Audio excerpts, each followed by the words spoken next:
এবং সারা বিশ্বতে ইতালি প্যারিসে ইন্ডিয়ার বিরুদ্ধে অ্যাকশন টু অ্যাকশন ইন্ডিয়ার বিরুদ্ধে আমরা ইনশাআল্লাহ সারা বিশ্বের মুসলিম উম্মাহকে এক করে ছাড়বো। বাংলাদেশের শক্তিকে আমরা সেখানে দেখে নিয়েছিলাম, গাজার বিরুদ্ধে যখন আমরা রাস্তায় নিয়েছিলাম, ফিলিস্তিনের হয়ে যখন আমরা রাস্তায় নিয়েছিলাম, গাজায়ের হত্যার প্রতিবাদে আমরা যখন কোটি কোটি মুসলিম রাস্তায় নেমেছিলাম, আমরা আমাদের শক্তি সারা বিশ্বকে দেখিয়ে দিয়েছি।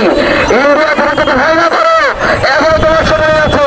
মোদী তুমি যদি ভয় না করো, তুমি মৃত্যুর ভয় না করো, তাহলে তোমার খবর আছে। তোমাকে বাংলাদেশের ফ্যাসিস্ট সরকার হাসিনা কাছে আমরা দাঁড়িয়েছিলাম,